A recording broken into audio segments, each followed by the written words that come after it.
How do we discern the will of God? Just like, what does discern mean? Like, is this just pious language for talking about a decision? Hey, I'm Father Mark Mary. I'm Brother Lawrence. We are the Franciscan Friars of the Renewal, and this is Ascension Presents. Brother Lawrence is going to be in God's will and help us to discern the will of God. Discerning is like hearing God's will. Like, we know God has a will, and we're hearing it, and we have a different word for it because we're recognizing that doesn't always come easily. We're not always accustomed to hear the voice of God like I hear the voice of other people around me. So it takes a certain training on our part to have our internal ears attuned to hear God when he speaks to us. So one note then is that requires practice, and it's best if we can start that before we have a major decision. Right? You may be, oh no, I'm watching this video because I have a major life decision I have to make, on Tuesday. But that's really true though. Like, we want to be listening. Like, okay, how do I learn to hear God? Then I'm going to be prepared to make a big decision when it comes. We need to know that God has a will and that it is good for us. If I don't believe those things, I'm going to sabotage myself. Because there's going to be a fear in me that, well, whatever God's will is, I want it to be something different. And I'm not going to be open. I'm not able to hear if those basic foundational things are not there to believe God has a will for me. And it's good. And it's not only good, it is good for me. So those are really foundational things. And then there are several different ways we can listen to the voice of God.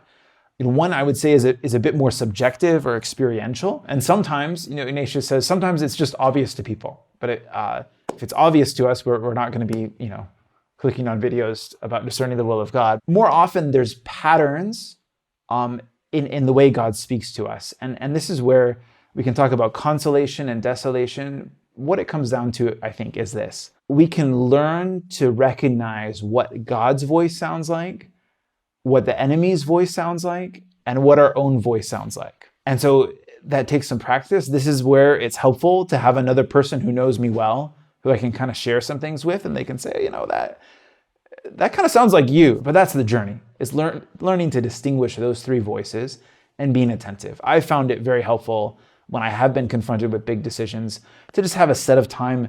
Like, every day I'm going to spend this much time before the Lord, either in the presence of the Blessed Sacrament or alone in a room. And I'm bringing a question to him, and then to journal, to have there okay, here's what was happening in my prayer.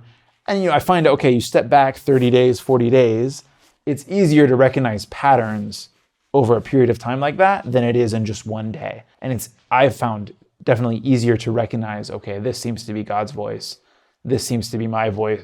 This seems to be the voice of the enemy. It's okay to, in tranquility, turn and say, well, God, what are you speaking to me objectively? I have the teachings of the church. Maybe I can look at this situation, and if I really am in a point of, we call this tranquility, what does that mean? Like calm, that I want the will of God. Whatever it is, God, take this job, not take this job. What do you want? If I reach a point of clarity where I say, if I take this job, I will be more likely to be in an occasion of near sin for whatever reason. Oh, that might actually make it clear for me. That maybe that's all I needed, right? I didn't need a big experience in prayer. It may be that simple where I'm seeking the will of God, and I say, okay, this objectively, I've considered it. This is the one that's going to lead me closer to God, who's my end, who I was made for. So is that inferior to a subjective experience? No. So the point is to discover the will of God and follow it. So in closing, I wanted to kind of recognize that a lot of people who are trying to discern the will of God are experiencing some anxiety about it, right? Often because we have to make decisions, right? Whether we want to or not. I don't really like decisions.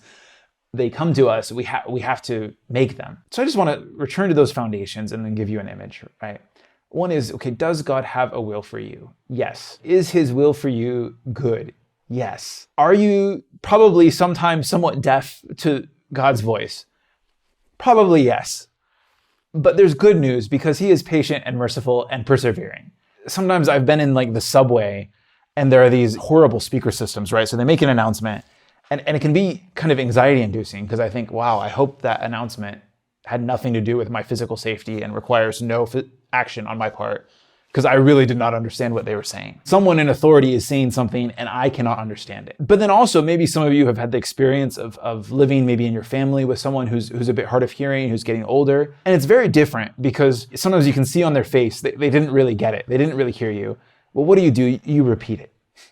Like it's different in a family than when you're in the subway with that PA system. And so God's voice, thank God, is much more like living in the family, where he knows we're all going a bit deaf. He knows it's difficult for us to hear him, but he wants to communicate to us. He's not an impersonal PA system going out, get this job, marry this person, do this, move to Idaho. And then if you miss it, you miss it. No, like he's in relationship with us and he's going to continue the conversation. So things will go a lot smoother the more we listen to hear him, the more we cultivate our heart and the ears of our heart to hear his voice. But be at peace. I really like the PA versus sort of the person in the room analogy, because I do think there's a lot of anxiety and stress, because it feels like, okay, there's going to be this announcement, there's this thing that's going to happen, and either I get it or I don't. And if I don't get it, my whole life's off track, and if I do get it, then great. He desires us to know his will and to hear his voice more than we even desire to hear and to know it. So he's going to do what it takes to continue to communicate to us. He'll be patient, he'll repeat, and also, like, he's with us. And so even when we make the next step, like, you don't respond all by yourself. He's always with us, and he's going to work with whatever we kind of do as well. I think that's great news. I think you just want to have a lot of hope and a lot of peace and a lot of confidence, and it is possible to know God's voice. So thanks, Brother Lawrence, and thanks everybody for watching. Remember, we are pilgrims on this earth. Somos peregrinos poco a poco, little by little. Vamos a llegar. We're going to make it. See y'all.